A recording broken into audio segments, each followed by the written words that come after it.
বিসিবির ইফতার, বাংলাদেশ ক্রিকেটের সাবেক তারকা থেকে বোর্ড কর্তা আর গণমাধ্যমের সরব উপস্থিতি। তবে তার মাঝেই একজন আলাদা, লিটন কুমার দাস।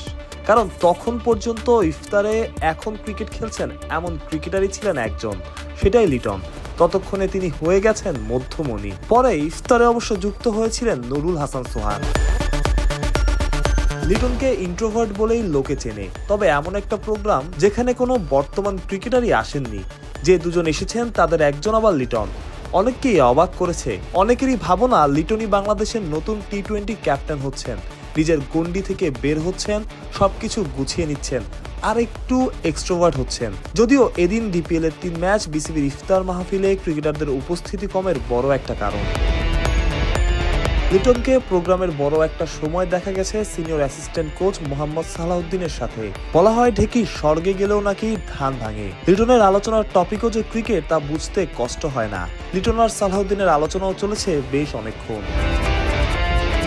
পরে আবার সেই আলোচনায় যোগ দিয়েছেন ক্রিকেট অপারেশনস ম্যানেজার শাহরিয়ার নাফিস আর বাংলাদেশ দলের টিম ম্যানেজার নাফিস ইকবাল। দুয়ের যোগে আলোচনা আরো লম্বা হয়েছে। লিটন দাসের নেতৃত্বে বাংলাদেশ ওয়েস্ট ইন্ডিজে ভালো করেছে, তবে ভাবনার জায়গা ছিল তার নিজের ফর্ম। ক্যাপ্টেনদের পারফর্মার হতে হয়, লিটনই বা তার ব্যতিক্রম হবেন কি করে? দিন শেষে তার দায়িত্ব যদি আসেও তবুও পারফর্ম করার বিকল্প কিছু থাকবে না। লিটনও বোধহয় এবার আর না করবেন না। 5 সিনিয়রের ইন্টারন্যাশনাল ক্রিকেট জার্নি শেষের পথে। দায়িত্ব তো এখন নিতে হবে লিটনদেরই। মাহরুজ প্রত্যয়, বিডি ক্রিক টাইমস।